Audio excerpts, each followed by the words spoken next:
Амьд явахын хүслэн. Тэд арай эдэн явсаар гол руу очиход төрүүлж явсан нэг нь хайрган дунд бүдэрч нэгэн удаа гуйвлаа. Хоёул ядарч тамир тэнхээ тасарсан бөгөөд тэдний царайд юмар дутагдсан байдалд дассан төвчээр номоо байдал илэрч байв. Үүрсэн хүнд тэншин тэдний мөрийг дарна. Хоёул буутай ажээ. Их ядарсан шинжтэй бүхтийж толгойгоо дор унжуулан нүдээч дээш харах чадалгүй явна. Нууц газар байгаа нөгөө сумнаас маань одоо энд хоёрхан ширхэгч болсон байгаа бол сайнсан гэж нэг нь хэлв.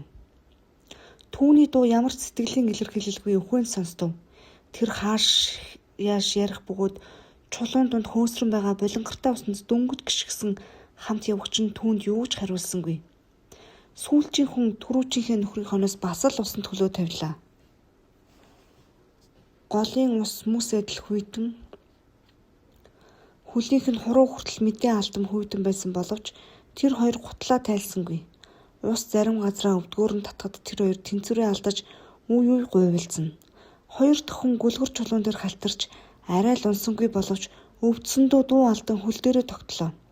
Түүний толгой эргэн гуйвалзан сул гараараа хий юмнаас зуурах шиг сарвгнав.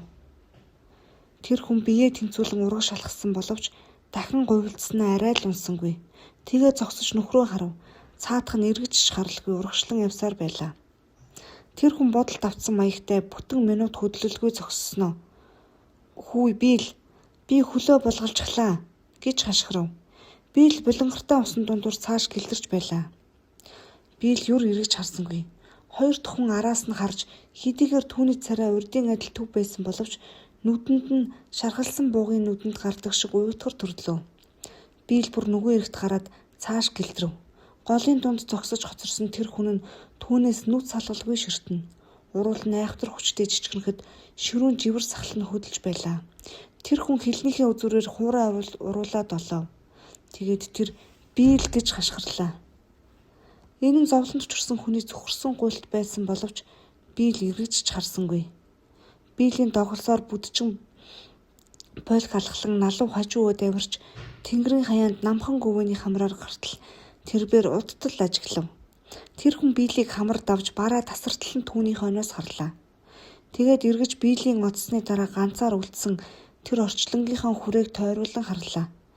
Тэгвэртээ тэнгэрийн хаяанд үзэгдэх хязгаар хаяагүй нэгт давхрах болон тогтсон бүрхэг үтгэн мананг арай ядан нэвтлэн гарах нарны туяа бүдгхэн гэрэлтэн. Тэр хүн өрөөсөн хөл дээрээ биеийнхээ хамаг жинг шилжүүлж зогсоод цагаа гаргав. Дөрв булчилсан байв. Тэр сүүлийн 2-7 хоног өдөр сулраа алдсан бөгөөд нэгэнт 7 дугаар сарын сүүлч буюу 8 дугаар сарын их байсан учраас нар баруун хойд зүгт байх ёстой гэж мэдэж байв. Тэр хүн эдгээр гүвэний цаана тэртээ нэг газар их баавгай нуур байгаа. Мөн тэр чиглэлд туйлын хүрээний аимшигт зам Канадын дэгш талаар гарна гэдгийг бодоод өмнө зүг харав. Түүний одоо дотор нь зогсож байгаа гол бол Кофермен голын салаа. Харин Кофермен гол бол мөн хойд зүг урсаж умарт мөсөн далайн коронацийн буланд цутгадаг байна. Өөрөө тэнд хизээж очоогүй. Тэгтээ Гузооны булангийн компани газрын зураг дээр эдгээрийг харсан юм. Тэр хүн дахин ганцаар үлдсэн орчлонгийн эргэн тойрноо нэгэнтээ эргэцүүлж харав. Байдал уйтгартай аж. Намхан гүвэнүүд тэнгэрийн хаяг нэгэн хэвийн долгио мэт зааглаж байв. Модч байхгүй, өвсч байхгүй. Бутч үгүй хязгааргүй амар цөлөөс өөр юмгүй хов хоосон бөгөөд түүний нүдэнд айсан байр илэрнэ. Бийл гэж тэрбээр чивнээд дахин бийл гэж давтлаа. Хязгааргүй цөл өөрийн аимшигт хүчээрээ түүнийг дарж амгалан байдлаараа дарлах адил тэр хүн булгангартсан горхины голд явган сув. Тэр халуурсан аятай дагжинж чирсэнд буун усанд шалбал хийлгэн унав. Энэ нь түн цэхий ахуулжээ. Тэр хүн айцсаа хүчлэн дарж ухаанаа олж усанд гараа дүрэн бууга тэмтэрч муу хөл дээрээ дарах хүндийн жинг багасгахаар тээшээ зүүн мөрөн талдаа ойртуулан үрж өвдсөндөө ярваасаар эрг өөд алхуурхан агаад болгоомжтой алхлаа. Тэр хүн цогсолтгүй явлаа. Өвдөхийгөө юр анзааралгүй цахран шийдэж биелийн хамар даван одсон гүвэний оройд яаран авирч гарсан бөгөөд арай ядан хөлөө зөөж яваа доглон биелийг бодвол өөрөө улам илүү инээдтэй болох санагдана. Гэвч тэр хүн хамар дээр гараад багахан хүндэд нэг ч хүн үгийг үзлээ. Түүнд дахин айдас төрсөн боловч түүнийгээ хүчлэн дараад тээшээ улам зүүн мөр рүүгээ болгон доголсоор доош бууж гарлаа. Хөндийн ёроол намагтай айгаад мөөхөн мэт өтгөн хөвдөд ус шингэн нэвчжээ. Хөл доороос ус өсчин гутлын ул нойтон хөвдөөс шал пал хийн сална. Тэр хүн биелийн мөрөөр явахыг хичээн хөвд дундаас ёрдоож байгаа чулуу дамжиж нэг шалбаагаас нөгөөд хурч явв. Тэрбээр ганцаар хоцроод замаа алдсангүй. Тэр дахиад жаахан явбал Тид Чинили гэдэг багахан нуур тойрч хуурай намхан гацуур жодоо ургасан тэр газар хүрнэ гэж мэдж байв. Энэ нь нутгийн хэлээр бяцхан савааны орон гэж нэрлэгдэхжээ. Энэ нуурт гориг цутхан орно. Гэхдээ ус нь болонгоргүй аж. Горигны эргээр зиг сур. Харин мод байхгүй. Үүнийг тэр хүн сайн мэдэх бөгөөд тэр өөрөө гориг даган голын салааг хүртэл дээш өсөж явна. Голын салаанаас баруунаа урссан өөр урсгал их авах ба тэр хүн үүнийг дагаж дийц гол хүрнэ. Тэнд завь хөмөрч чулуу овоолн нууцлсан юм дээрээ хурж очино. Нууцлсан юмд нь сум загасны дэгэний гох, утас, жижигхэн тор, хүнс тижэл олж авахд хэрэгтэй бүх юм бий. Тэнд бас гурил, үнэндээ багч гэсэн хэсэг өвчүү хавирга буурцаг байгаа. Тэнд түүнийг бий л хүлээж байгаа. Тэндээс хоёулаа дийц голоор их баавгай нуур хүртэл уруудаад дараа нуурыг гаталж Маккензи гол хүртэл өмнө зүг барьж явах юм. Өмнө зүг ердөөл өмнө зүг. Өвөл тэднийг хөөн гүйцэж ирнэ. Голын ус мөсөнд баригдаж улам хүйтэн болно. Өмнө зүг тэнд өндөр модтой үл хоол хүссэн хэмжээгээр олдох гузооны булангийн нэг хэсэгт хүрнэ. Арай хийж газар ахиж байгаа түүний дотор бодогдсон юм нь энэ. Гэхдээ явхад нь хүнд хэцүү байсан ч би л өөрийг нь орхиогүй. Би л түүнийг нууцлсан юмны дэргэд яг хүлээж байгаа гэж өөртөө итгүүлэх гэдэг бүр хэцүү бэрхтээ байв. Тэр тэгж бодох ёстой. Эс тэгвэл цааш явахыг тэмцэх ямар ч хэрэггүй. Шулуухан хөвтөд өгөх хэрэгтэй байлаа.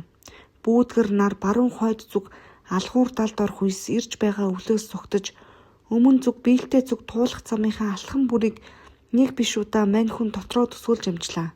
Тэр хүн нууцлсан юмдаа байгаа хүнсний нөөц, гузооны булангийн компани агуулгадах нөөцийг тус дотроо тоомлон бодож явна.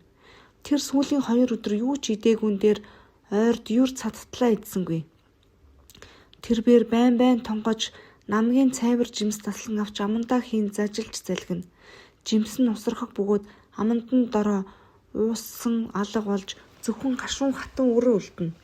Тэр хүн үүнийг идээд садахгүй гэж мэдвч юу ч гэсэн өмглөн зажлна. Юу гэвэл хашравч горьдлох эс тасрах ажээ. Орой 9 цагийн үед хөлийнхөө эрхийн хурууг чулуун түшиглэн нэцлээд гуйвж би сулдаж ядарсандаа унав. Тэр хажуугаараа харж хөдлөлгүй удаан хэвтэв. Дараа нь үүргээсээ салж эвгүйхэн шиг өндийж суулаа. Бүр харанхуй болоогүй үдшийн бүрийг хуурай хэсэг хөвд цуглуулан чулуун дунд тэмтэрч үзв. Тэвэр хөвд цуглуулан утай амнаар болон байж улцсан гал түлж савнтаа ус хийж дээр нь тавилаа. Тэр хүн тээшээ задлж юуны өмнө өөртөө байгаа чүдэнзийг тоолов. 67 чүдэнц байв. Алдаж осолдохгүй тулд тэр хүн 3 дахин тоолов. Тэрбээр чүдэнцээ 3 хэсэг хувааж хэсэг бүрийг тостой цаасанд боож нэг боодлыг нь хоосон хавтгандаа хийж нэгийг нь элэгдсэн малгайныхаа дотрын завсар хийн нэгийг нь өвөртлөв. Энэ бүхнээ хийж дуусгад гэнэт түүнд айдас турж 3 боодлол чүдэнцээ дахин задлаад бас л тоолж гарлаа. Чүдэнц нь урдын адил 67 байлаа. Тэр хүн нойтон гутлаа гал дээж хатав. Зөөлөн гутал нь тамтаг болж хүнчлөөсөө авч хийсэн оймсон цоороод хөлн цус гартлаа холгожээ. Тойг нь ихэд өвдөх агаад үүнийгээ үзэхэд бүр өвдөгний хэртэй болтол хавдсан байлаа. Тэр хүн хүнчлөөсөө нэг хэсэг урж аван өвдгөө маш чанга боож бас хэдэн хэсэг урж аваад хөлөө ороож түүгээрээ зөөлөн гутал оймсоо орлуулан буцалсан сууж цагаад үлхээд хүнчлөө нөмрөн хэвтэв. Тэр хүн өгсөн мэт унтжээ. Шүн дундын үед гүн харанхуй нөмөрсөн боловч нэг их удсангүй зүүн хойд зүгээс нар гарлаа. Үнэндээ нарч гэжтэй тэр зүгт гэгэрч эхэлсэн юм. Юу гэвэл саарл үлсийн цаана нар нүгдэж байлаа. 6 цагт тэр хүн гидрэг харан хөвтчихсэн сэржээ. Тэр бүрхэг тэнгэрийг харж үлсснөө мэдрэв. Эргэж тохойлдон өндөгөөд нэг амтэн чанга түргэхийг сонсоод өөрийг нь болгоомжтойс шохоорхон харж байгаа том бугыг олж харав. Буух түүнээс 50 алтмаас холгүй зогсох бөгөөд мань хүнд хайруул дээр шаржигнаж байгаа бугын махны үнэр мэдрэгдэж амт нь амтдах шиг боллоо. Тэр хүн цэнэггүй бугаа өөрийн эрэхгүй шүүрэн авч хагаагаад гохыг нь дарав. Бууг сэрдэсгийж чулуун дээгүүр туйраагаад чигнүүлэн цааш гүйж одлоо. Тэрбээр хараал тавьж буугаа шидээд яолон байж босов. Босох гэдэг туйлын бэрх хагаад амархан хэрэг биш ажээ. Түүний үе мөч нь яг зэвэрсэн юм шиг болж тэнийлгэх, атийлгах болгонд их төвчээр хүч шаарддаг ажээ. Тэгж нэг босоод хүний ёсоор нуруугаа тэнэлэхэд бас бүтэн минут орлоо. Тэр хүн жижиг гүвэн дээр гарч эргэн тойрныг харав. Мод жугүй, бут жугүй, баргар хөвд тэнгис мэт цэлийн хаа нэг саарал чулуу, саарал шалбааг, саарал гориг үзэгдэхээс өөр юу ч алга ажээ. Огторгуйч бас баргар үзэгдэнэ. Нарны цацрагч үл үзэгдэнэ. Нарны бүдэг гэгээч үл тусна. Тэр хүн хойд зүг хаа орших тухай баримжаагаа алдаж өчигдөр үдш аль талаас ирснээ ч мартжээ. Гэвч тэр хүн төөрсөнгүй. Үүнийгээ тэр мэдж байлаа. Тэр хүн удахгүй бяцхан савааны төгөлд очих билээ. Мань хүн тэр газрыг зүүн гар талд эндээс холгүй.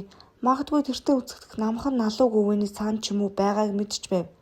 Тэрбээр тээшээ баглаж боохоор буцаж ирээд 3 бодолч үдэнснийхээ бүрэн эсгийг шалгасан боловч дахин тоолсонгүй. Харин дүүрэн юмч гисэн бугын ярьсан хавтгай хүүдийг авч бодол болов. Тэр хүүдий жижиг, ердөө 2 алган цавсар багтан боловч 15 фунтын хүнд буюу ас бусад бүх юмны жинтэй тэнцсэн хүнд учир түүний сэтгэлийг түгшүүлжээ. Сүүлдээ мань хүн хүүдийгээ хажуу тийш тавьж тээшээ баглаж байснаа хүүдийгээ нэг хараад хоосон цол түүний алтыг булаан авах гэж байгаа юм шиг ийш тийш сэжиглэнгүй харж уутаа яаран шүүрч авлаа. Харин түүнийг босоод цааш гэлдрэх үес нөгөө хүүдийн түүний ардах тээшинд хийгдсэн байлаа. Тэр хүн зүүн тийшээ эргэж явв. Намгийн жимс таслан авахаар үе үес зогсно. Хөл нь хушиж улам их догловч өвдгийг өлсөж ядрахтай жишиж үзвэл юу ч биш ажээ. Өлсөх гэдэг хүн түүнийг тэсшгүй зовоно. Өвчин түүнийг улам тарчлах хагаад жижиг савааны төгөл хүрхийн үед тулд аль зүг явхаач тэр хүн ойлгохоо байжээ. Намгийн жимс түүний өлсөх зовлонг тайлж үлж чадхаас гадна хил тагнаг нь хорсгоно. Түүнийг нэг жижиг хонхорт ортол өмнөөс нь хэсэг цагаан ятуу шороо чулуу бужигнуулан далавчаад эргүүлж кр гэж дуугарган нисэв. Тэрбээр тэднийг чулуугаар шидсэн боловч онсонгүй. Тэгээд тээшээ буулган газар хаяж богшрох үүд мэрах муур мэт ятууны зүг мөлхөж гэтлээ. Өмд нь чулууны ирмэгт урагдаж өвдгнөөс нь цус гарч зам татуулавч тэр хүн өвдгийг мэдэрсэнгүй. Өсгөлөнд туйлдан мэдэн тасарсан ажээ. Тэр хүн нойтон хөвдөн дундуур мөлхсөөр хувцсан нороод биеийн хүйт даасан боловч юу ч үл анзаарна. Өсгөл нь түүнийг ингэтлэн тарчлаажээ. Харин цагаан ятуунууд түүнийг тойрон сүр сар хийж нисэлдэх бөгөөд эцэстээ энэ кр гэх дуу түүнийг дайжгнах шиг санагцсанд тэр хүн ятуунуудыг зөвхөн харааж тэдгээрийн дуугархыг чанга дуугаар илэглэн дуурайж эхлэв. Мань хүн нэг ятуу дээр золтой л орчихсонгүй. Тэр ятуу унтж байсан хэрэг үз. Тэрбээр уул ятууг чулуун тундаас яг хамар дороос нь дэрхэн бостол харсангүй ажээ. Ятуу хичнээн хурдан хөдөлсөн боловч мань хүн түүнийг мөн л хурдан шүүрчтэй. Тэгээ түүний гарт сүүлний 3 өд үлдсэн байв. Мань хүн ятууны нисэн утгыг хараад тэр амтан өөрт нь аимшигт муу үйл хийсэн мэт айхтар үзсэн яздлаа. Тэгээд буцаж тээшин дээрээ очиж түүнийг авч өрөв. Тэр өдөр дундын үед арай шувуу илбэгтэй нэг намагт хүрлээ. Яг өөрийг нь дайжгнах мэт хориод толгой сүрэг буух дэрэгдүүрэнд буудаад авч болохоор тийм ойрхон явж өнгөрлөө. Тэдний хойноос гүү хэмсэн гэдэг хий бодол төрсөн бөгөөд өөрөө бол сүрэг буугыг гүйцэн гэж итгэж байв. Түүний өдөөс ятуу барьж зуусан хар үнэг ирэв. Мань хүн хашгирчээ. Дуун амар байсан боловч үнэг айн хажуу тийш үсэрсэн мөртөө ятуугаа унахсангүй. Үчин мань хүн шохоолгоос булангарцсан жаахан зэгстэй горхны эргээр явж байлаа. Тэр зэгсний голыг бүр үндэс хавьяас нь чанга барьж хадаасны тамнаас томгүй нэг үндэс суух татан авав. Тэр нь зөөлөн бөгөөд аман дайтайхан тас хийн. Гэвч ирэх нь хатуу мөн л нөгөө жимс шиг усрахах тул үл болж өгсөнгүй. Тэр хүн үүргээ авч тавиад хэвж иддэг амтан аятай шал пал таснаас хийлгэн зэгсэн дунд дөрвөн хөллөж мөлхөв. Тэр маш их ядарч хэвтээд унтаад өгөх юмсан гэж байн бодовч жижиг савааны орон хүрэх хүсэл бас түүнээс илүү өлсөх гэдг нь түүний амар заяаг үзүүлсэнгүй. Мань хүн хэдийгээр ийм алс хойд зүг үт хорхой мэлхий байхуйг мэдвч өвт олдож магадгүй гэж гордохдоо гараараа газар ухаж нууран дотор мэлхий ирлээ. Тэр шалбааг руу өнгөн явсаар эцэст нь хариу бэрэг болох үеэр нэгэн шалбааг дотор жараахан хэрэг ганц загас байхыг олж үзлээ. Тэр хүн баруун гараа мөрөндөө тултал усанд хийтэл нөгөө загас гулсаж зайлав.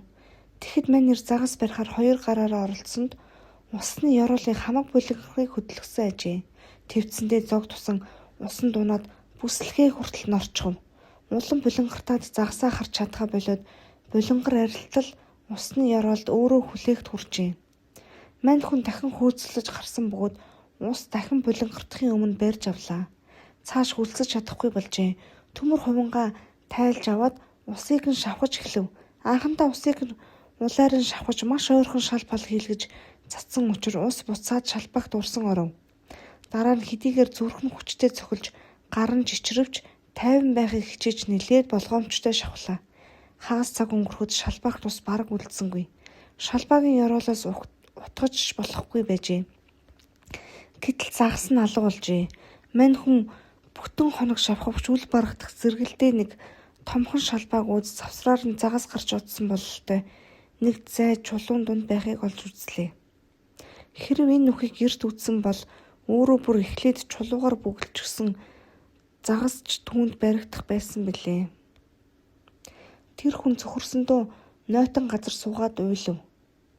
Анхандаа аяархан уйлж сүүлдээ өөрийгөө хүрээлэн байгаа өршөөлгүй цөлийг сочоонд шанг дуугаар зөрхрөн уйлснаа бүр нулимсж гарахаа болив. Орилсондоо чичгэнэж удтал мэгшиж байлаа. Мань хүн гал хасаан дулаацаж буцалсан ус нэлээд их уугаад яг өнгөрсөн шөнөхийн адилаар хайрган дээр унтах байр засав. Тэр унтахынхаа өмнө чүдэнцээ норчхоогүй байгаа гэж үзээд цагаа түлхэв. Норсон хүнжил барьж үзэхэд хүйтэн байлаа. Өвдсөндөө хөл нь галд орсон юм шиг халуун өргөж шархирав. Гэвч өөрт нь өсгөл мэдэгдэх бөгөөд шөнө нь хурим найр, дайллага, идэх юм өөрч сассан ширээ зүудлэгджээ. Даарч өвдсөндөө бол сэрлээ. Наарч үзэгдсэнгүй. Газар тэнгэрийн бор өнгө уламж бараан болсон үзэгдэнэ. Хүйтэн салхи хүчтэй үлээж анхны цас орон гүвээг бүрхэн цайлгажээ. Түүнийг гал асааж ус буцалгах хооронд агаар өтгөрн цайрч ирлээ. Энэ нь том ширхэгтэй нойтон цас хайлж байсан гэжээ. Цас анхандаа газар дүнгэж хүрээд хайлж байснаа улам их орж газрыг 30 эцэстээ түүний цуглуулсан бүх хөвд норж гал нь унтарлаа. Энэ бол дахин тийшээ үрж ургаш хаашаа гэдгийг мэдлгүй гэлтрэх хэрэгтэй гэж түүнд өгсөн тохио байлаа. Одоо тэр бяцхан савааны төглийн тухайч, биелийн тухайч, дийц голын дэрэгдэх нууцлсан юмны тухайч бодхоо билжээ. Түүний ганцхан хүсэл эзэнд нь юм л идэх. Өлсөндөө мань хүний ухаан самуурчээ. Зөвхөн л тэгш газраар явбал барав хаашаа явах нь түүнд хамаагүй байлаа. Тэр нойтон цасанд ороос усархаг жимс тэмцрэн ирж зэгсийг үнцтэй суугалж авна. Гэвч энэ бүгд шал ус бөгөөд цадахгүй ажээ. Цаашлахад түүнд нэг хэсэглэн амттай өвс дайралтахад олсныхоо хэрээр идсэн боловч тэр өвс газраар дэвсэгдсэн цасанд ороос түүнийг олох гэдэг амаргүй. Учир нь энэ нь хангалтгүй. Тэр шөнө мань хүн галж түлсэнгүй, буцалсан ус ч уусангүй зүгээр л хүнжилтөө ороод өлссөндөө түгшин байж унтлаа. Зас нь хүйтэн бороо болж хувирав. Тэрбээр бороонд нүрээ норхыг мэдэж байн сэрнэ. Өглөө болж наргүй бүүдгэр өдөр ирлээ. Борооч цогсов. Түүний өлсөх нь гайгүй болж зөвхөн ходоод нь хонгинон байх боловч үүнд тэр төдий л зовсонгүй. Санаа бодлонд сэргэж бяцхан савааны төглийн тухай, дийц голын дэргэд нууцлсан юмныхаа тухай дахин бодлоо. Тэр хүн нэг хүнчлийнхөө үлдсэн хэсгийг хэд цуулан урж, цус гартлаа холгосон хөлөө ороож, өвчтөө хөлөө боон өдрийн аянд цэхлээ. Тээшээ авахдаа мань хүн бугын гарсан хүүдийн өдөө удтал харснаа эцэст нь бас түүнийг авлаа. бороонд цас цоохортон зөвхөн гүвэний хамрууд цайран үзэгдэнэ. Нар цугас хийсэнд аяны манд хүн төөрснөө мэдсэн боловч ертөнцийн зүг чигийг тодорхойлж амжив. Сүүлийн энэ өдрүүдэд тэр хүн төөрөөд хит зүүгээр явсан бололтой. Одоо тэр зүв замд орохын тулд баруунаар эргэж явлаа. Үлсгийн зовлон гайгүй болсон боловч их сүлдснаа мэдэрч байв. Мань хүн усархаг жимс зэгсний үндэс түүж байн зогсож амархад хүрчээ. Түүний хил хавдаж үс ургасан юм шиг хатаад ам нь айхтар гашуу өргөнө. Зүрхэн түүнийг юу юунаас илүү завна. Хэдэн минут явсны дараа зүрх нь хайр гамгүй түг цоглон өсчин тонгочих адил болж толгой эргэн ам тавчдах шахуулан зовлонтой өсчиж арай л ухаан алдуулчихгүй байлаа. Тэр хүн үд дундын үеж том шалбааг дотор 2 жараахан олж үзв. Усыг нь шавхах гэгч саншгүй хэрэг учир мань хүн одоо сэтгэлээ тайвшруулад тэднийг төмөр хувингаараа барих гэж зайл гаргав. Эдгээр жарааха чигжийн хурууны чинээтэй боловч түүнд юм идэх хүсэл нь онц ихгүй байлаа. Гэд сүлсгэнд дарагдаж ходоод нь зүүрмэглэж байгаа мэт нам хүн байна. Тэрбээр сайн ажилласаар загсаа түүхийгээр идсэн бөгөөд энэ нь их ухаалаг ажил шиг боллоо. Юм идэх дургүй боловч амьд үлдэхийн тулд идэх хэрэгтэй гэж тэр хүн мэдж байлаа. Мань хүн үдшин дахин 3 жарааха барьж 2-ыг нэдээд нэгийг нь өглөө идэхээр орхив. Энд тэнд хэсэг хөвд наранд гацсан тул мань хүн ус буцалгаж дулаацлаа. Энэ өдөр тэрбээр 10-аас илүүгүй мод явж маргааш нь зүрхээ гайгүй болохоор явсаар 5-аас илүүгүй мод газар тулав. Гэвч ходоод нь хонгирн зовоохоо болж ходоод нь унтсан мэт болжээ. Одоо энэ газрыг тэр мэдэхгүй. Бууг улам олон дайралтах бөгөөд чонч ялгаагүй. Чонын улаан цөлийн холоос байн сонсдож нэг удаа мань хүн 3 чон замыг нь хөндлөн гарахыг харсан байна. Дахин нэг шөнө өнгөрч өглөө болоход мань хүн саяны ухаан орж арьсан хүүдийгээ ороосон болтыг нь задлав. Хүүдинээс нь бөөн том алт үүрмэг алттай холилдон шарлан урсаж асгарлаа. Тэр хүн алтаад тэн адил 2 хуваагаад нэг хэсгийг нь хүнчлийнхөө өөцөнд бож холоос харагдах асгын нэгэн овгор дор нууж нөгөө хэсгийг хүүдиндээ буцаан хийв. Мань хүн хүнчлийнхөө үлдсэн хэсгийг бас л хөлөө орооход зориуллаа. Дийс голын дэргэд нууцлсан юмд нь сум байгаа болохоор мань хүн бууга бас л хайсангүй. Өдөр нь манантай болов. Энэ өдөр түүний үлсэх нь дахин сэргэв. Аяны хүн маш их сүлдэж толгой нэргэх хүчээр зарим үед юу ч харахгүй болно. Тэр байнга бүдрэн ундаж тусах бөгөөд нэг удаа яг ятууны өвөр дээр очлоо. Тэнд дөнгөж сая өндгнөөсөө гарсан 4 ангаахаа байсан нь нэг өдрөөс илүү насгүй бөгөөд тус бүрт ганц өмхмээр ажээ. Мань хүн тэднийг амьдаар намандаа чихэж шуналтай идэхэд тэдгээр нүндгний хал сайжтай шүдэнд шаржигнав. Их ятуу түүнийг тойрон чанга хашгирч ниссээр байв. Энэ хүн түүнийг бууны бүксөөр цохиж алах гэсэн боловч цаадах ятуу зугтаж одох билээ. Тэгэхэр мань хүн чулуу авч идэ түүний далавчийг гэмтив. Ятуу гэмсэн далавчаа чирч дэрвсээр түүнээс зугтах боловч тэр хүн үл хоцрох ажээ. Саяны эзэн ангааханууд түүний юм идэх хорхоог л зөвхөн хүргэжээ. Тэр хүн заримдаа сөнг дугаар хашгиран ятууг чулуугаар шидэж, заримдаа унах бүр дэвчээрлэн уутгартай босож, дуугүй явн өвчтэй хөл дээрээ суун тусч, эвгүүхэн харааж ухаан алдах аюулд хүргэн байгаа толгойнхоо эргэлтийг гаргахаар нүдээ арчиж байв. Тэр хүн ятуутай хөөцөлцөөр намагт нам газар хурж, тэнд нойтон хөвт дээр гарсан хүний мөр үзлээ. Энэ мөр өөрийнх нь биш. Тэр үүнийг хараад л ойлгов. Би л энэ л мөр байх та. Гэвч тэр зогсож чадсангүй юу гэвэл цагаан ятуу улам цаашлан холцоор байв.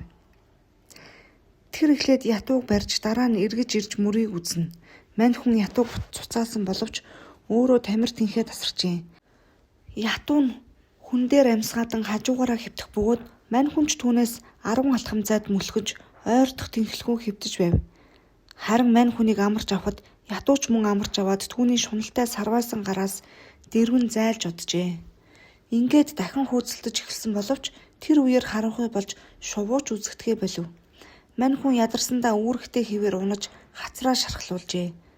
Мань хүн удтал хөдөлсөнгүй. Сүүлдээ хажуугаараа эргэж цагаад түлхээд тэр чигтээ өглөө болтол хэвдэв. Дахиад л манантай. Мань хүн хүнчлийнхөө хагасыг хөлөө орооход зарцуулав. Биелийн мөрийг олж чадсангүй. Гэвч тэр нь одоо түүнд чухал бишээ. Үүсэх явдал түүнийг урагш шаргуу явуулав. Хэрэг би л төөрсөн байвал яана. Мань хүн өдийн үед бүр сулдаж орхижээ. Тэгээд алтаа бас л хуваав. Тэгвэл энэ удаа зүгээр ил газар асгаж орхилоо. Үчин мань хүн зөвхөн хүнжлийн тасархай төмөр ховн буугаан үлдээж үлдсэн алтаа бас хаялаа. Гордол төрүүлсэн нэг бодол түүнийг зовооно. Яасан ч юм өөрт нь нэг сум үлдсэн буун цэнэгтэй. Өөрөө зүгээр л үүнийг анзаараагүй юм гэдэг бодол мань хүнд төрлөө. Үүний зэрэгцээ мань хүн бууныхаа хоолойд сум байхгүйг мэдж байв. Энэ бодол түүнээс салж өгөлгүй мөрдөж байв. Мань хүн бодолтойгоо тэмцэлдээд сүүлд нь бууныхаа хоолойг үзэж түүнд ямар ч сум байхгүйг бат мэдлээ. Үнэхээр өөрөө тэндээ сум олгор байсан юм аятай сүрхий гутарчээ. Хагас хурчин болсны дараа нөгөө гордол төрүүлсэн бодол түүнд дахин төрлөө. Мань хүн тэр бодолтойгоо тэмцээд давж чадсангүй. Өөрийгөө шалгахын тулд буугаан үзв. Үе ухаан нь балардаж мань хүн өөрөө ажиллагч багаж мэт сансан бодсон юмгүй цааш гэлтрэн явхад амар санаа, эвгүй хий бодол түүний тархийг үт идэх адил тарчлааж байв. Гэвч мань хүн даруй ухаан орох бөгөөд үлсгийн зовлон түүнийг үргэлж үнэн байдалд оруулгажээ. Нэг зүйл түүнийг ухаан оруулсанд мань хүн түүнээс болж ухаангүй унах шахжээ. Тэр хүн хөл дээрээ зогсхийг хичээн согтун шиг гуйван ганхав. Түүний өмнө нэг морь зогсож байв. Морь. Тэр хүн нүдэндээ итгэлгүй нүдээ арчив. Гэрлийн хурц нэг нэвтсэн хөтгөн манай нүдийг бүрхэн байлаа. Мань хүн нүдээ хүчлэн арчиж хараагаа аятаа болоход харвал өөрийнх нь өмнө морь биш харин том бор баавга байхыг үзлээ. Тэр араат нь түүнийг дайсгансан өнгөөр шохоорхон харав. Мань хүн бууга онлон харах гэснээр даруй сэхээ авчээ. Тэрээр бууга доош болгож хээ хуараар чимгэлсэн хуйтай ангийнхаа хутгийг сууг татан авлаа. Түүний өмнө мах амьдрал байлаа. Мань хүн хутгийнхаа ирийг эрхий хургаар тэмтэрч үзв. Ирэнч хурц, үзүүрэнч хурц байлаа. Одоо мань хүн баавга хоёр өөд ухсхийн түүнийг ална да. Гэвч дүрхэн сэрэмжлэх ажтай түгхийн цохилсноо дараа нь дээш хүчтэй өсчин дөргүүлж цохилоод тухыг нь төмөр цагиргаар ороох адил болж нүд нь харанхуйллаа. Цөхрөлийн зориг нь айхын долгоонд арилв. Мань хүн ингэж сулдсан байдаг. Хэрэг баавга түүн рүү дарвал яана.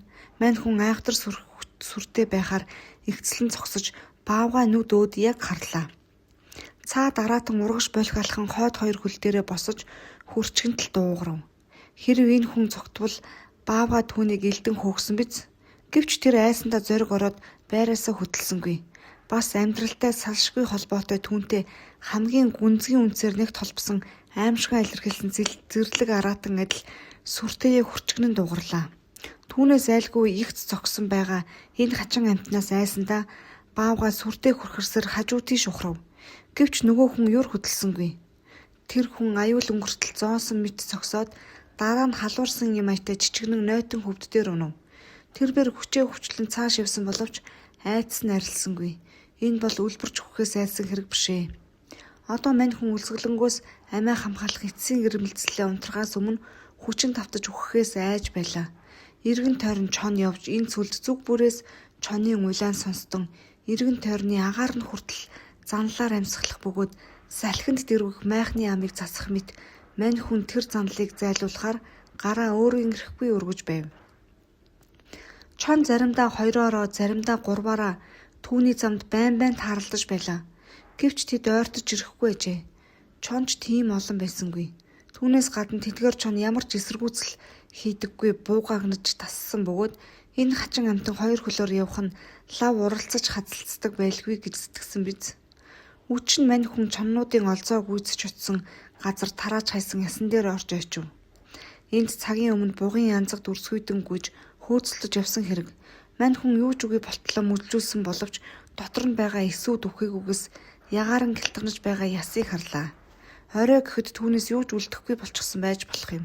Ер нь амьдрал гэгч ийм хөдөлгөөнтэй хурдан хувьсдаг биш үү? Амьдрал зөвхөн л зовлон авчирдаг юм. Үхэхэд зовх юмгүй. Үхэх гэдэг нойрсох гэсэн үг. Үхэн гэдэг бол эцэстээ эрэх тайвшрал. Тэгвэл яагаад мань хүн үхэх дургүй байв? Гэвч тэр хүн удаан тунгаж бодсонгүй. Удалгүй мань хүн явган сууж яс зуугаад түүнийг ягаан өнгөтэй байлгаж байгаа амьдралын эцсийн шимийг сорон байлаа. Ясанд байгаа дуртгал адил дөнгөж мэдэгдэм махны сайхан амт түүнийг галзууруулах ажээ. Мань хүн шүдээ чанга сууж яс мэрлээ. Заримдаа яс нь нүүрч, заримдаа өөрийнх нь шүд хэмхэрч байв. Дараа нь мань хүн ясаа чулуугаар бялдан үүрмэг болгоод ховдоглон өмхөлж гарлаа. Мань хүн яарсандаа хуруугаа цохих бөгөөд хичнээн яарлаач гэсэн хуруу маань яагаад өвдөхгүй байна вэ гэж гайх цаг болдож байлаа. Бороо цас холилдсон айхавтар өдрүүд эхэллээ. Тэр хүн хэдий дунтахаар буудалсан, хэдийд дахин цааш хөдөлж байснаа санахаа болов. Цаг ялгалгүй өдөр шөнөгүй явж, унсан газраа амарч, тасарч байгаа амиа сэргээгээд арай дээрдэхэд явж байлаа. Тэр хүн хүнээс илүү тэмцэл гаргаж тэмцсэнгүй. Амьдралаас өөрөө амь тасрахыг хүсэлгүй, өөрийг нь урагш туусаар байсан хэрэгээ. Тэр цааш зовсонгүй. Ухаан нь баларцсан мэт мохож, толгойд нь аимшигт үзэгдэл бодогдсон, сайхан зүүдлэгдэнэ. Тэр хүн өөрүүлсэн ясаа цогцолтгүй шимжт ажиллан эцсийн хилтерхийг хүртэл түүж явлаа. Мань хүн одоо гүвэн дээрч гарсангүй, голын салаа чогтолсонгүй. Харин өргөн хөндийгээр урссан их голын налуу эрэг даган гэлдэрч байлаа.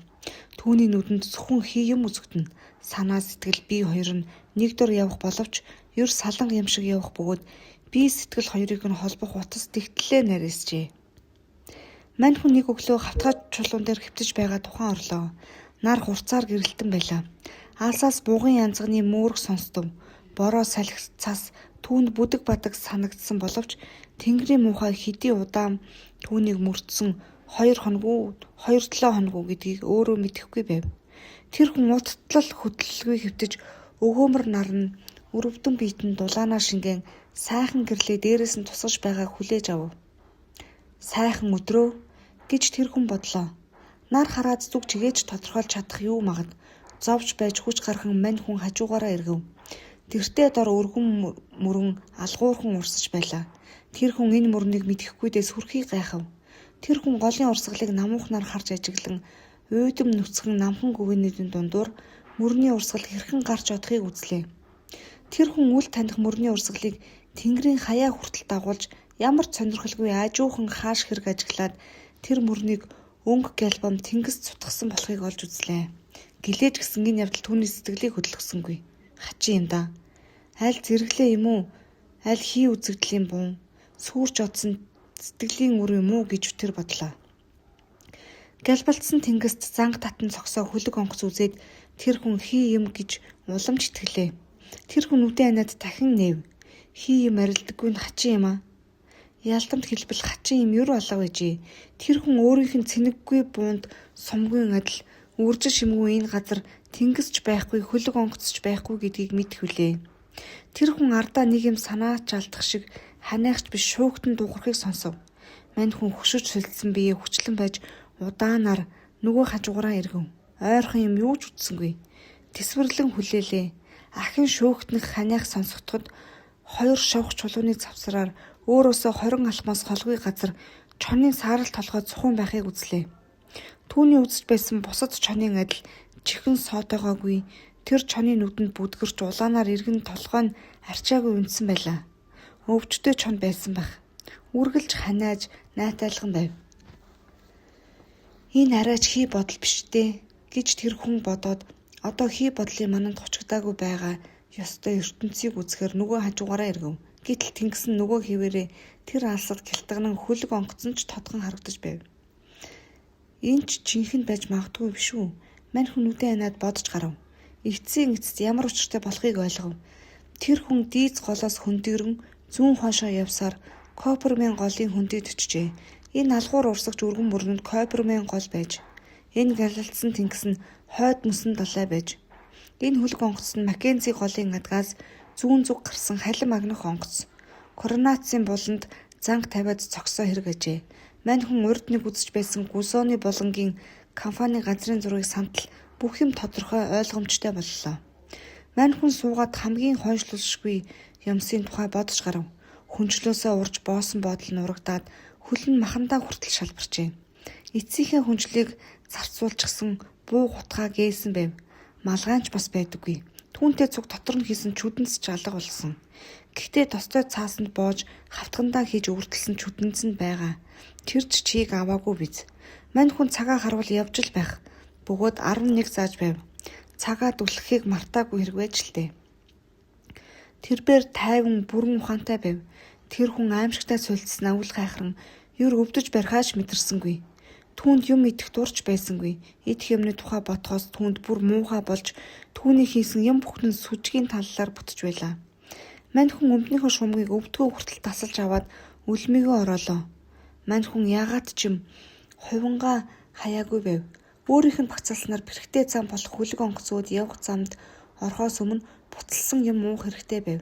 Түүний бүх хөдөлгөөн удаан алгуур байлаа. Мань хүн сан өвчин туссан юм шиг салгалж байв. Хуурай хөвд цуглуулах гэсэн боловч босч чадсангүй. Тэр босох гэж хэд дахин оролдоод эцсийн эцэст дөрвөн хөллөж мөслөхөв. Нэг удаа мань хүн өвчтөе чон өөд мөлхөж тун ойр очлоо. Тэр араат нь дурамчхан зайлж хүчлэн байж хилээрээ хоншоороод олов. Түүний хил эрүүл улаан өнгөө алдаж хатсан шүлсээр бүрхсэн шарлангуй бор өнгөтэй байхыг мань хүн аджжээ. Мань хүн буталсан юм уугаад хүч нь барагдсан хэдий боловч босох байтугай явж чадах болсноо мэдрэв. Мань хүн минут тутам шахвайн амархад хүрч байлаа. Маш сулдсан сул алхаагаар явж нөгөө чонч бас түүний араас маш сулдсан сул алхаагаар гэлтэрч байв. Энэ шүн гэлтгансан тэнгис харанхуйд далдлагдахад мань хүн тэнгисийн зүг дөрвөн модоос илүүгүй ойртож дээ гэдгийг ойлголоо. Тэр хүн шүн өвчтөе чоны ханиалахыг үргэлж сонсон, заримдаа бугын янзганы дуг сонсч илаа. Иргэн тойрон амьдрал байлаа гэхэд эрүүл инх хүч чадал төгс амьдрал бөгөөд харин өвчтөе чон өвчтөе хүний араас хүнийг төрүүлж өгнө гэж горьдсондоо гэлдэрч явна гэдгийг өөрөө ойлгож байв. Өглөө мань хүн нүдээ нэг нөгөө чон өөр өөд нь уйдшгүй шуналтай харж байгааг харлаа. Тэр араатан бүр ядарч гунсан нохоо адил толгоогоо унжуулан сүүлээ хавчаа зогсож байлаа. Тэр чон хүүтэн салхинд чичрэн нөгөө хүнийг өөрт нь нэг юм бүр сөөнхтөн шивнэх дуугаар хэлэхэд шүдээ гунигтай хавирч байлаа. Хурц наран гарч аяны хүн бүхэл өглөөний дурш бүдрэн унж дуссаар гялтганах тэнгис дээр хөлөг онгоцны зүг явлаа. Тэнгэр маш сайхан байв. Энэ бол хойд өргөргийн богинохон хугацаат намрын шарнаар ээсэн өдрүүд эхэлсэн хэрэгвүлээ. Энэ шарнаар 7 хоногч үргэлжилж байж болох. Эсвэл маргааш нөгөөдрөөс ч дуусч болохоор байжээ.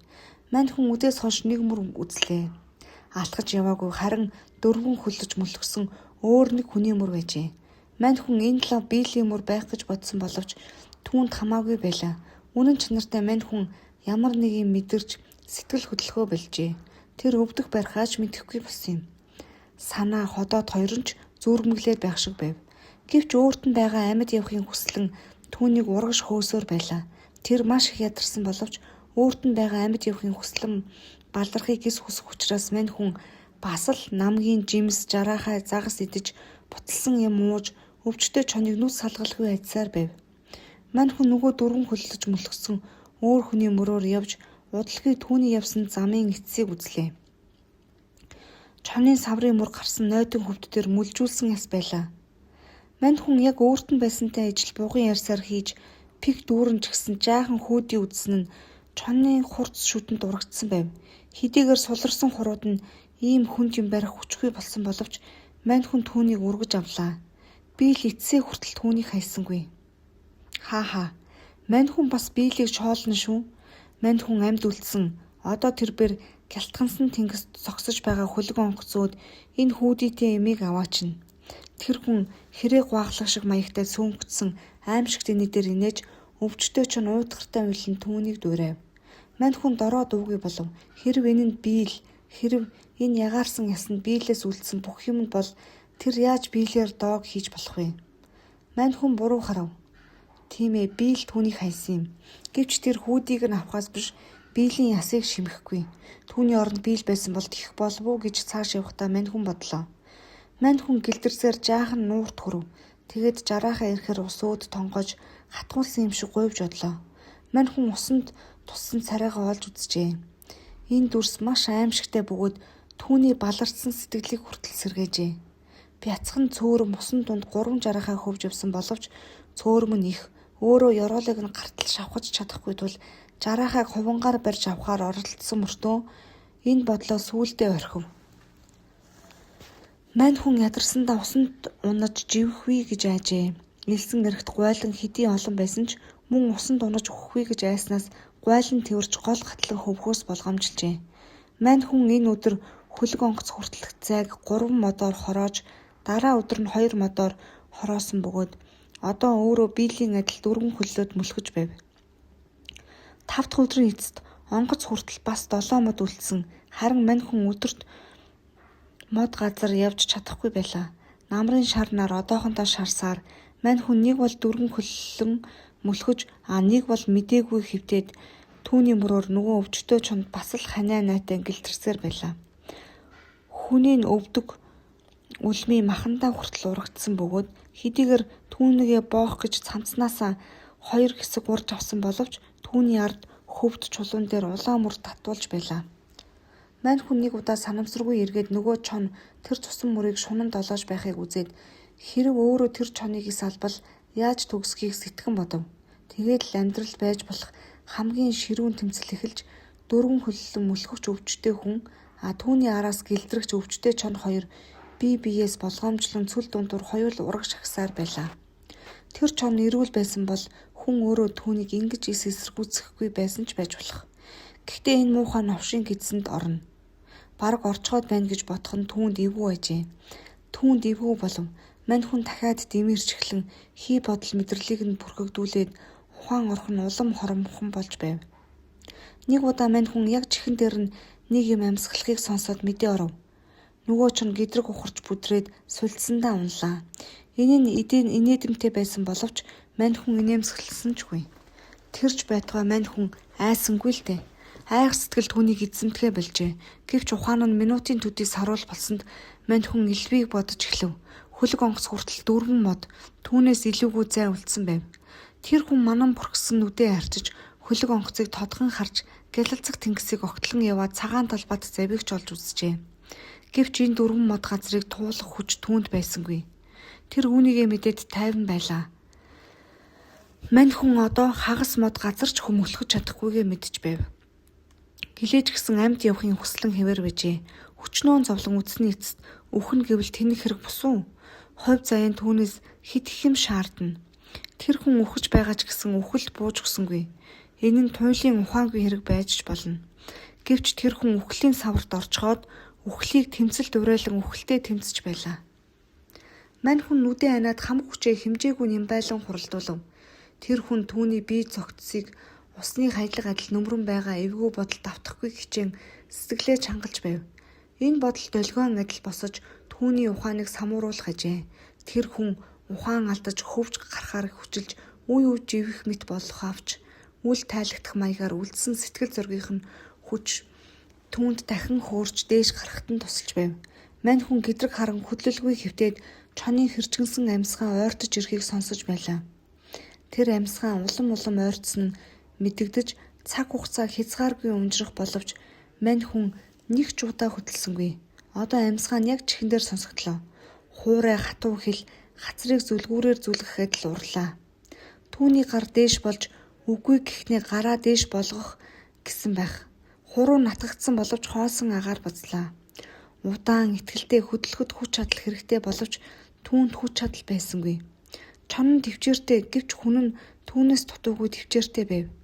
Тэр хүн ухаан алдахтай тэмцэлтэн өөрийг нь идчих гээд байгаа чаддагсан бол өөрөө түүнийг идчих хүсэл төрөх нөгөө чоныг харуулдан хагас өдөр хөдлөлгүй хөвтлээ. Үе үе ухаан алдахын долгио түүнийг ороолгож удтал зүүдлэх шиг болох авч хизээч тэр зүудэндээч сэрүүндээч одоохон хурцгсан амьсгаа сонсож өөрийг нь ширүүн хил долооно гэж тэр хүн хүлээх ажээ. Мань хүн амьсгалахыг нь сонссонгүй. Гэвч ширүүн хил гарт хүрэхээр сэрлээ. Тэр хүлээж байв. Чонын соёо гарыг нь аяархан зууснаа улам хүчтэй хазав. Энэ бол ингэж удтал харуулсан олзондоо шүдээ шигтгэх гэж чон эцсийн хүчээ шавхаж байгаа хэрэг. Гэвч хүн удтал хүлээж түүний дадлагтай гар нь чонын эрүүг бадж авав. Ингээд чоныг сулдан ноолж байх энэ үед хүний нэг гар чонын эрүүг сулхан атгаж нөгөө гар нь сунсаар чоныг барьж авчээ. Дахиад минут болоход хүн бүх биеэрээ чоныг дарж авлаа. Чоныг багалзуурдаж алхад түүний гарын хүч үл хүрэх боловч хүн нүрээрээ чонын хүзүү рүү шаасанд түүний амаар чонын үс дүүрчээ. Хагас цаг өнгөрч хоолой руу нэг бүлээ юм урсаж орохыг хүн ухаарав. Энэ нь түүний ходоод руу хайлсан тулга цутгаж байгаа юм шиг зовлонтой боловч зөвхөн зоригийн хүчээр төвчж чадаж байлаа. Тэгээд мань хүн гэдрэг хараад унтчихлаа. Халин Магнуурын Бэдфорд гэдэг онгоцон дээр эрдэм шинжилгээний ангийн хэдэн хүн явжээ. Тэд онгоцны тавцан дээрээс эрэг дээр нэг хачин амьтан байхыг харж лтээ. Тэр амьтан элсэн дундуур арай ядан хөдлөн тэнгис өөд төхөж байлаа. Эрдэнэтэд үүний юу болохыг юр ойлгосонгүй. Тэгээд түмэн бодис судлагчдын ажиглавал цохих ёсоор завинд суугаад эрэг өөд хөвжээ.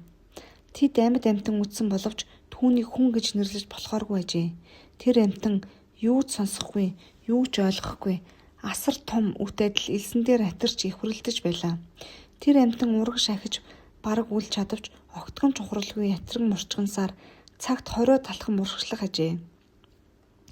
Мань хүн 3-7 хоногийн дараа нь Халин Магнуурын Бэдфорд онгоцны нэг орон дээр хэвтчихсэн уйлан байж өөрөө хэн болох ямар зовлон амсснаа ярьж байлаа. Тэр хүн ээжийнхээ тухай, өмнөд Калифорний тухай, цэцэг ба жүржийн модон дундах байшингийнхаа тухай ямар нэг авцалтаагүй юм бутнаж байсан билээ. Хэд хоног өнгөрөхөд тэрбээр Эрдэнэтэд ахмадын хамт хөлөг онгоцны нийтийн танхимд ширээний ард сууж байв. Тэр хүн идэж хоолны элбэгт баярлан бусдын аманд орж байгаа өмг зүүш бүрийг дүгшин үдэж царайд нь гүн харамсал илэрч байлаа. Хоол хүнс хүрэхгүй байх гэдэг айдас түүнийг зовооно. Хүнсний нөөцийн талаар мань хүн тогооч усан цэрэг ба ахмадаас өөрөөс нь ч асууж байлаа. Тэд түүнийг хүртэл үргэлж тайвшруулвч мань хүн хэнд ч итгэлгүй өөрийн нүдээр үзэх гэж агуулах өөд нь нууцаар шагаах ажээ. Түүний засарч байгааг цүм ажив. Мань хүн өдөр өдрөөр таргалж гарав. Эрдэнэтэд толгоос ихсрэн илүү онол гаргах аж. Түүний хоолыг хэмжээтэй болгосон боловч мань хүн өргөөшөө ялангуяа бүслэхээрээ бүдүүрээд байв. Усан цэргүүд түүний учрыг мэдээд инээлтэн доог хийх болов. Эрдэнэтэд түүнийг ажих болсонд хамаг хэрэг тодорхой болжээ. Өглөөний цайны дараа мань хүн онгоцны талбарын урд хэсэгт гарч усан цэргүүдийн хин нэгэн өөд гараа гуйлагчин шиг сар байдаг байжээ. Цаадах нь дурамчхан инээх хилж түүнд аяны талхны хэлтэрхий өгөх аж. Мань хүн түүнийг шуналтааяа авч харамч хүн алт харах шиг талхууд хараад өвөрлөлдөг байлаа. Бусад усан цэрэгч мөн дурамчхан инээх хилж түүнд ийм юм өгдөг байв. Эрдэмтэд дуугүй болж түүнийг зүгээр орхив. Гэвч тэд түүний орыг сэм үзжээ. Ороор нь дүүрэн талах байлаа. Дэвсгэрэнч дүүрэн талахтай болжээ. Хаа сайгүй талах хураасан байв. Тэгтээ мань хүний ухаан эрүүл сарвал байсан гэж мань хүн өлсөх цаг ирвэл гэж юм хурааснаас өөр юмгүй ажээ. Эрдэмтэд энэ явдал өнгөрнө гэж хэлсэн юм. Үнэхээр ч энэ нь Сан Францискогийн зогсоолд Бэдфорд онгоц занг тавьж зогсохоос өмнө эдгэрсэн гэдэг билээ.